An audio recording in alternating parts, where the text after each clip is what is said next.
Enslaved humanity, we rose and burned their legions to ash. Jaren Prime didn't scream. Not when the drop fleets descended.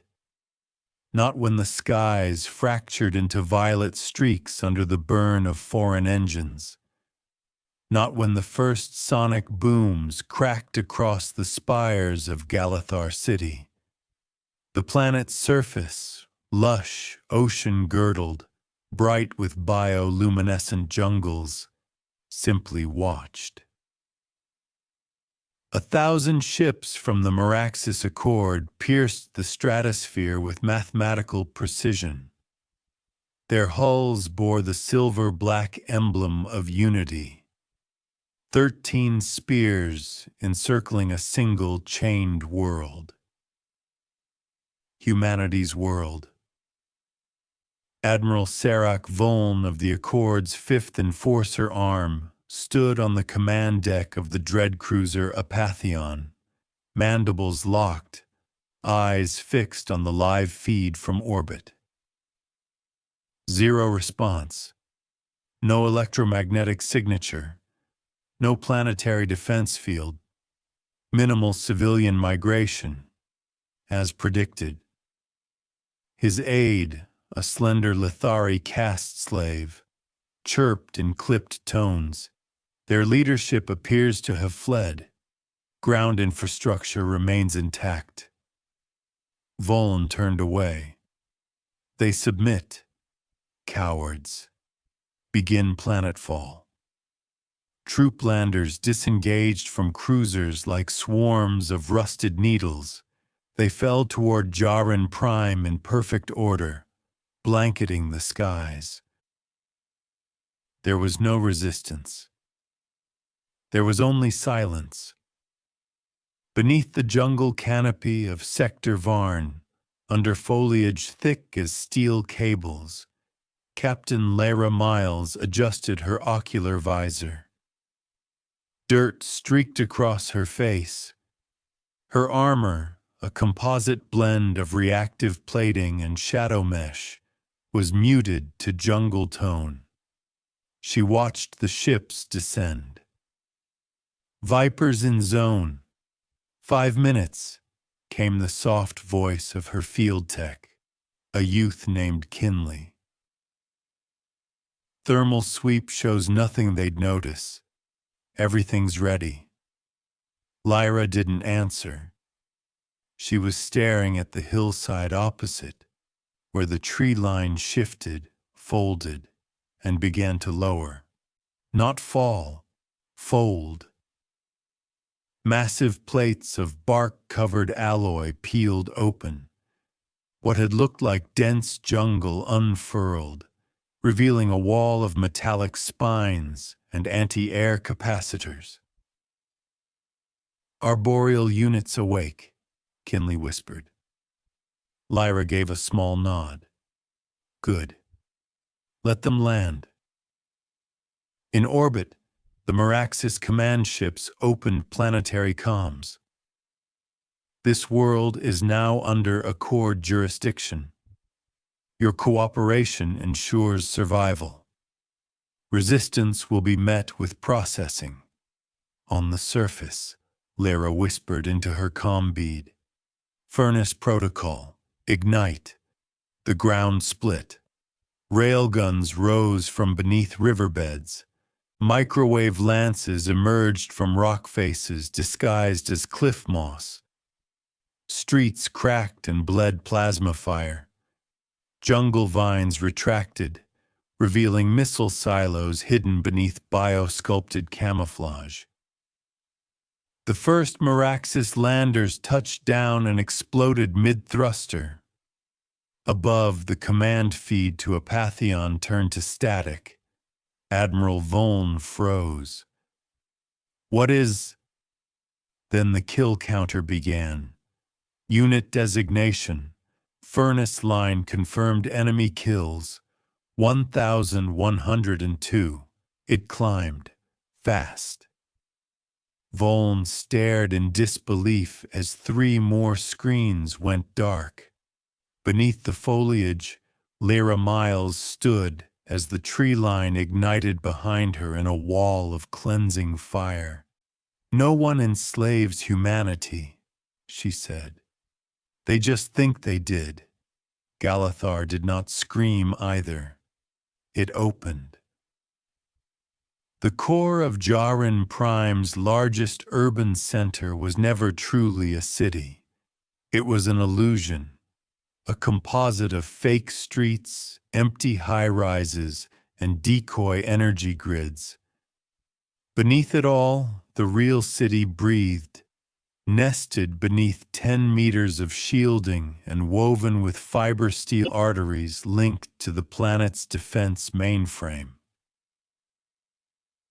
Lieutenant Ren Voss, commander of Ghost Cell Alpha, stood on a rising platform as the last segment of the false skyline collapsed into its housing silo.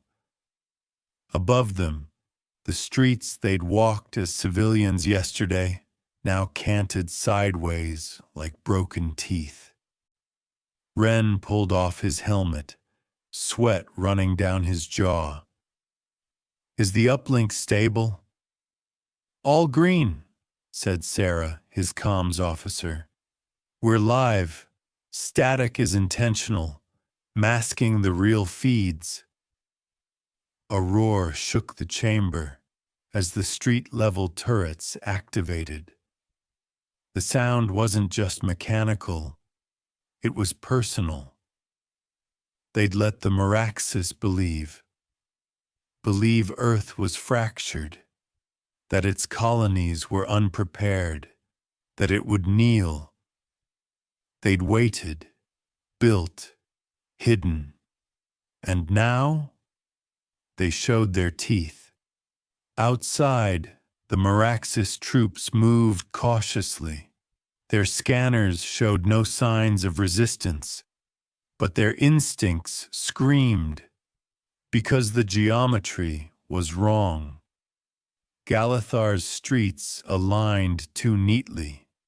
Its towers were spaced like formation markers, and when the clouds above split open with the rising shape of a mobile artillery walker, a Terran dreadframe codenamed Forge, the illusion shattered.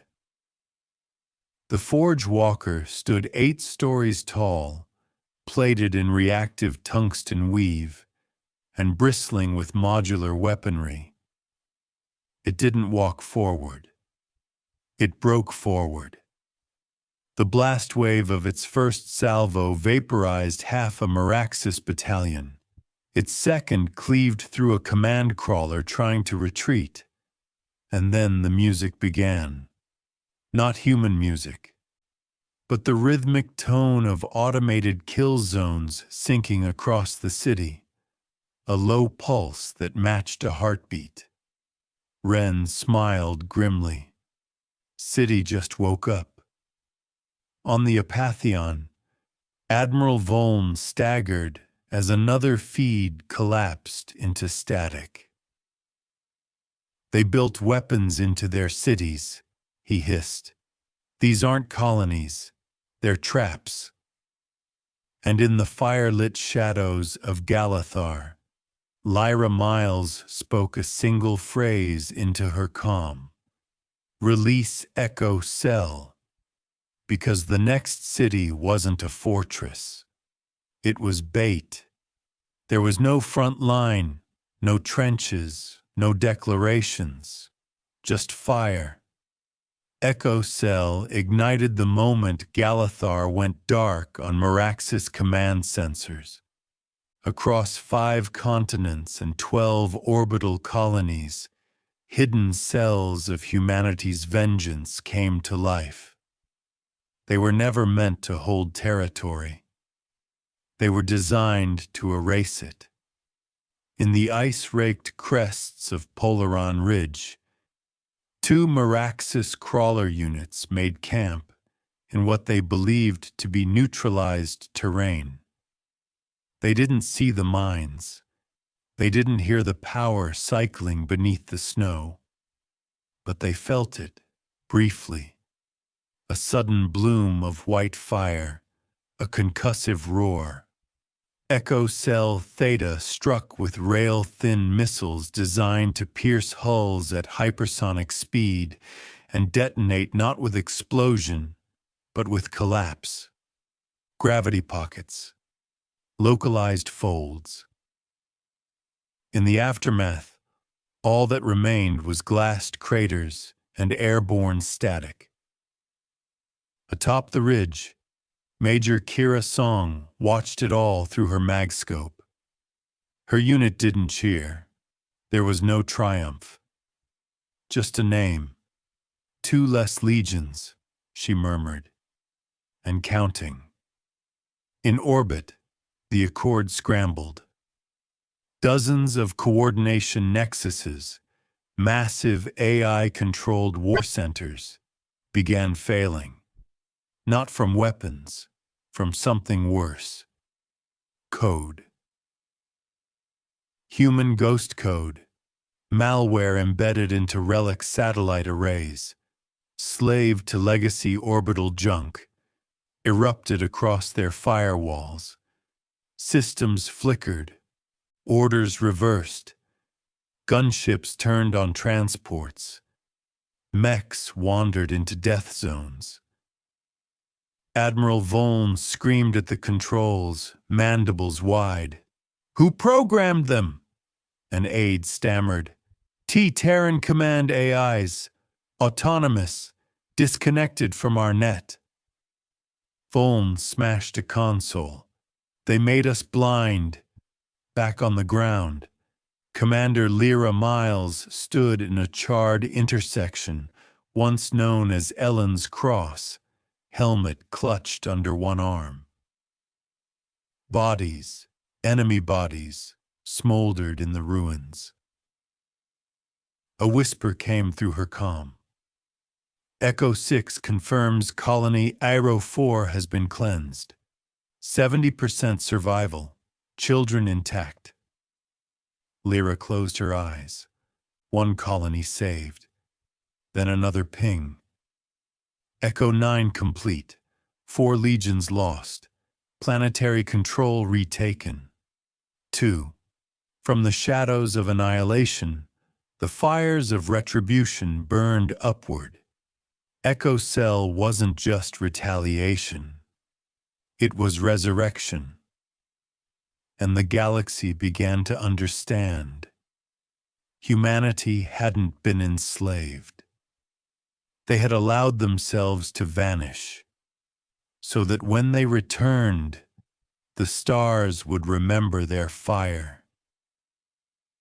The Accord's arrogance had a shape, tall, cold, and lined with gold. It floated above Velisar's moon, the so-called High Strategic Conclave. Within, species of dominance coordinated the occupation of Terran systems, laughing at how fast humanity crumbled. Until it didn't. Until ghosts walked their halls. Captain Dari Vex, commander of the Velisar garrison and a pure-blood Olari tactician, stood staring at the holographic reports, flickering like nervous birds. The charts made no sense. Entire fleets vanished. Data trails corrupted. Interrogation results wiped clean. And worse, new signals appeared within their own systems. Human signals. "How are they inside our array?" he hissed to his data ops. No one answered. Most were gone. Vex turned just in time to see the hallway dissolve. A micro-detonation folded a section of corridor into fine powder. A figure stepped through the smoke. Humanoid, sleek armor, matte black, eyes glowing soft amber beneath a reactive visor. No insignia, no voice, just a slow advance. Vex fired. The figure vanished. A second one appeared behind him. They were everywhere. phasing through architecture, cutting through AI doors, human ghosts, operatives born of old Earth black sites, built for environments the rest of the galaxy never dreamed could exist. The Accord had enslaved bodies, but not minds, not protocol. At the edge of Velisar's orbit, an unmarked Terran corvette relayed data back to command. Within it, Ghost Protocol LUD analyst Juno Ray watched the infiltration unfold in real time. Each kill was logged, each system breach time-stamped. "Phase 2?" her assistant asked. Juno shook her head. "Not yet. Let them feel the fear. Let them taste it." On the surface of Jaharin Prime, Commander Lyra Miles stared at a newly uploaded data feed. The Accord's command structures weren't just buckling, they were imploding. "No speeches," she said into her comms. "No flags, just results." Across the stars, the ghosts whispered into the dark. "We are still here." And this time, they weren't hiding. Deep beneath the scorched remains of Earth's lunar base, a war room pulsed with cold light. No generals barked, no analysts debated. Here, strategy didn't shout. It listened. General Kyle Ronan, Supreme Strategist of Terran Unified Command, sat motionless before a spherical projection of the galactic map. Red sigils for every lost system, green flares for every returning one, yellow, those being tested. He raised a hand, fingers twitching once. A system blinked, Accord controlled, now compromised. "Status?" he asked softly. "AI Sentinel." Vera replied instantly. "Echo cells operational in 34 regions. Ghost protocols disrupting 3 central Accord nexuses. Total enemy communications collapse expected within 72 hours. Ronan nodded. "Begin silence." Vera pulsed blue. Confirmed. Executing command silence. In that moment, across dozens of Accord planets, every Terran infiltration unit ceased transmission. Silence, no hacking, no warfare, no response. Just absence. The Accord panicked. Without resistance, they feared the unknown. Where were the humans? Why did the attacks stop? What were they planning? Ships were recalled. Security doubled. Trust fractured. And then, at precisely 0000 Galactic Standard, the silence broke. 12 Terran dreadships decloaked. Not near borders, not near colonies, above Accord homeworlds. Each bore one message. You wanted silence. Now hear the end of yours. General Kyle Ronan spoke then, not in threat, but in truth. This is not retaliation. It is closure. You took our worlds, our children, our freedom. He turned to Vera. "Remind them who we are." And fire returned to the stars. They called it the Ash Line, not because it marked destruction, but because it was where the stars stopped belonging to the Accord. From the outer ring of the Velisar expanse to the heart of the Drethlin corridor, Terran dreadships surged forward. They didn't claim territory. They erased occupation, The skies over every captured planet ignited in concentric waves of precision fire. Not wild, not vengeful, surgical. Planetary governors disappeared mid-transmission. Supply depots vanished in kilometer-wide antimatter blooms. Mech factories found their power lines converted into conduits for seismic destabilizers.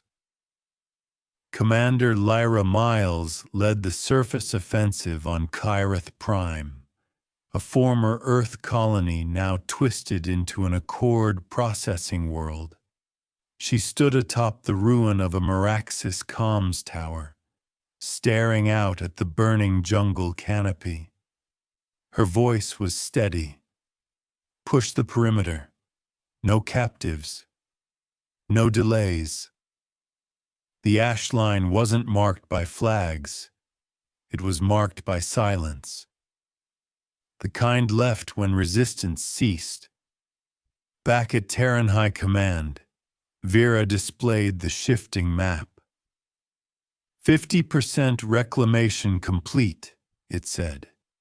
Enemy retreat patterns detected. Accord fleet cohesion breaking. General Ronan nodded slowly. What of the dissenters? 7 allied species have requested negotiation. 2 have defected. Allow it. Let them come. Let them explain themselves. The Accord's elite, those who once orchestrated Earth's fall, now met in shadow, hiding behind protocol. Their fleets fragmented. Communications grew erratic. Because every time a human ship arrived, so did reckoning. On the Galactic broadcast net, a single unauthorized feed took over. It was an old Earth song, low, slow, defiant, accompanied by grainy footage, a boy holding a Terran flag, a city falling, a fire rising. A voice spoke in dozens of languages. We remember the chains. We remember the silence. Now you will remember the ash. It wasn't propaganda. It was history. In the ash-wreathed ruins of the Accord's Grand Conclave, 12 delegates remained. Once, the chamber seated hundreds, a constellation of species unified by fear and conquest. Now, hollow chairs outnumbered voices. Once commanders sat hunched in fractured finery, flanked by guards too tired to aim their weapons. News of the Terran surge had broken more than fleets. It had broken certainty. Delegate Cirlin of the Volari clutched a data slate with trembling claws. We must sue for peace. There is no other way. General Dravik of the Meraxis Accord slammed a talon against the marble table. You would beg them. They are apes with fire. Give them an inch, and they will rewrite the stars. They already are, rasped a voice. Every head turned to the shadows at the edge of the chamber. Lara Miles stepped into the light. No guards, no weapon raised, just her presence. And silence. The shock was total. You, Dravik stood, eyes wide. You can't be here. I am, she said simply. You left the doors open. Zerlin stared. How did you pass security? I didn't. It passed me. One by one, guards lowered weapons. Some stepped aside. Others bowed their heads. Lyra moved to the center of the chamber. She looked tired. Not weak. Weathered. Her voice carried like steel wrapped in silk. I'm not here to demand or threaten. That part's over. I came to watch you choose. Choose what? Hissed Dravik. She placed a small projector on the table. It activated silently. Footage rolled. Burned cities, children hiding beneath wreckage, human prisoners lined up for processing. Then it cut to Earth. Rebuilt, resilient, burning the dark back with brilliance. Choose who you want to be after this. Silence reigned. Dravik broke it. I vote no. No peace, no surrender. And what do you fight with? Lyra asked. Dravik opened his mouth, then paused. No fleets, no legions, just ghosts. Sirlin stood. I vote yes, we rebuild. With them, not against. One by one, the votes followed. Some reluctant, some resigned, some hopeful. 8 for peace, 3 abstentions, 1 against. Dravik left in silence. Lyra watched the door close. Remember him, she said, not as a villain, but as a warning. Delegate Sirlin approached her. What happens now? You send word, Lyra said, and you mean it. She turned, pausing at the threshold. Because if you don't, someone like me comes next, and they won't offer a vote.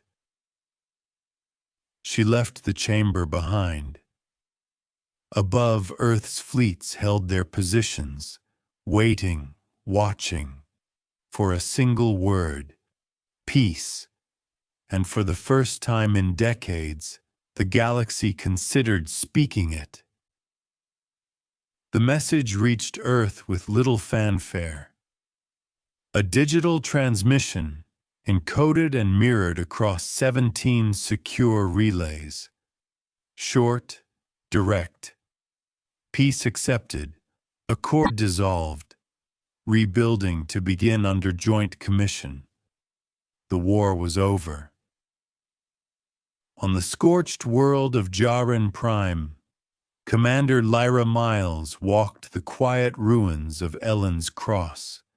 Where fire once raged, moss crept back. Where screams once echoed, wind now whispered. Kinley approached. Now older in ways no youth should be. He held a data slate, but his eyes searched hers. Is it really done? Lyra nodded slowly. The fighting is. The war? She looked at the horizon. That's something we carry now. In orbit, Earth's dreadships began withdrawal, not retreat. Recalibration, weapons dimmed, shields lowered. Engines hummed softly, not in anger, but in memory. General Kael Ronan recorded one final broadcast. To all peoples, all worlds, all species who watched this unfold, we did not burn your legions for vengeance. We burned them because we remembered. The sound of chains, the loss of name, the silence of stars stolen from us. Now we ask only this. Remember your own hands, remember your own silence, and remember those you let vanish before we returned. Because history is not a cycle, it's a choice. And next time, we won't wait. He signed off. Across the galaxy, archives updated. Statues were dismantled. Treaties were rewritten. But in the quiet places, in orphan halls, in burned libraries, in rebuilt cities, small candles were lit. For the lost, for the risen, for the ashes, And in one of those cities, a child asked his mother, "What's a Terran?" She knelt beside him, touched the soil. It's someone who remembers. And the stars, for the first time in generations, listened.